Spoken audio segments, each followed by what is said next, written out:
السلام علیکم ناظرین، امید ہے کہ آپ سب حضرات خیریت سے ہوں گے۔ ہم آپ کی خدمت میں ایک نئی ویڈیو کے ساتھ حاضر ہیں، جس کو سننے کے بعد ہمارا ایمان تازہ ہو جائے گا اور ہمارے دل کے اندر ایک نورانی کیفیت پیدا ہو جائے گی۔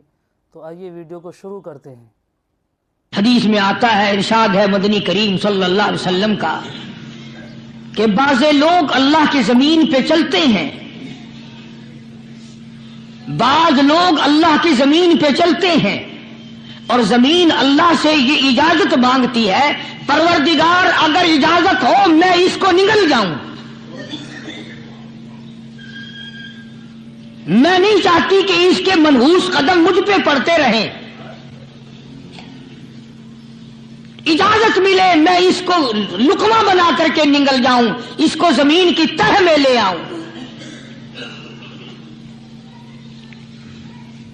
اور ایک اور ارشاد ہے حضور کریم صلی اللہ علیہ وسلم کا، یوں فرمایا کہ جب قوم کے اندر تین چیزیں ہو جائیں، جب کسی قوم میں تین عادتیں، تین خصلتیں، تین برائیاں پیدا ہو جائیں تو سرکار مدینہ صلی اللہ علیہ وسلم نے فرمایا وہ قوم پھر زمین کے اوپر بسنے کے لائق نہیں رہتی، اس قوم کو زمین کے اندر غرق ہو جانا چاہیے۔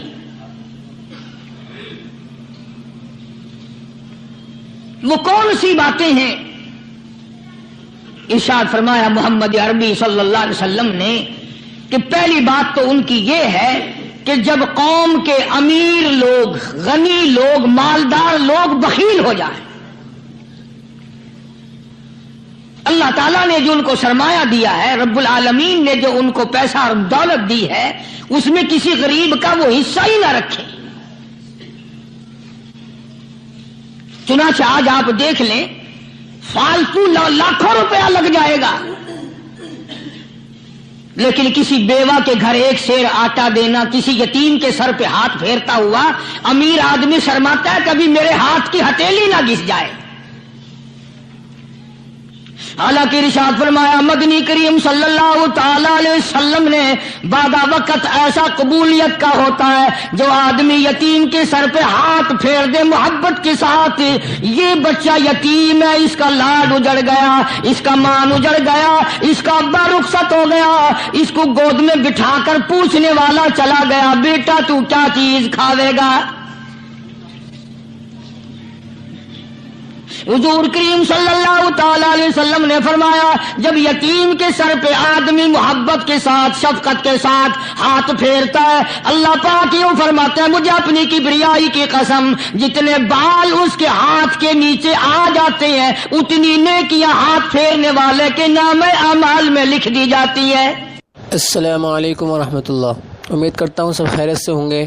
آج ہم پھر لے کر حاضر ہوئے ہیں قاری حنیف کا ایک اور نیا بیان، جس کا عنوان ہے کہ غریب کو کبھی مت ستانا، غریب کی بددعا مت لینا۔ آئیے سنتے ہیں۔ جناب مدنی کریم صلی اللہ تعالی علیہ وسلم تشریف لے جا رہے ہیں، راستے میں کچھ بچوں کو کھیلتے ہوئے آپ نے دیکھ لیا، بڑے خوشی سے چھلانگے لگا رہے ہیں، بچے کھیل رہے ہیں، ایک بچہ دیوار کے ساتھ بالکل مونجھا غمزدہ پریشان کھڑا ہے۔ حضور کریم صلی اللہ تعالی علیہ وسلم کی نگاہ مبارک اس بچے پہ پڑ گئی، آپ نے قریب تشریف لا کر اس سے پوچھا او بچے، سارے بچے کھیل رہے ہیں تو کیوں نہیں کھیلتا؟ کہنے لگا میرا کھلانے والا دنیا سے چلا گیا، کیسے کھیلوں؟ ابا نہیں، اماں نہیں، ہر وقت پریشان رہتا ہوں، لوگوں کے دروازوں پہ چوکھٹوں پہ دھکے کھاتا ہوں۔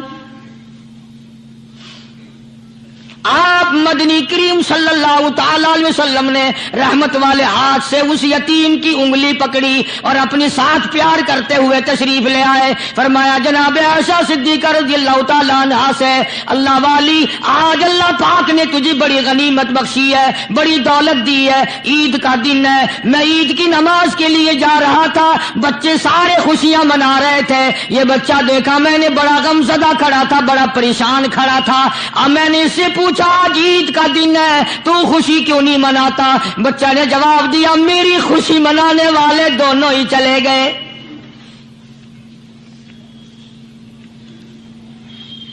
آج اللہ نے یہ موقع بخشا ہے، اسے نہلا دھلا، اس کو نئے کپڑے پہنا،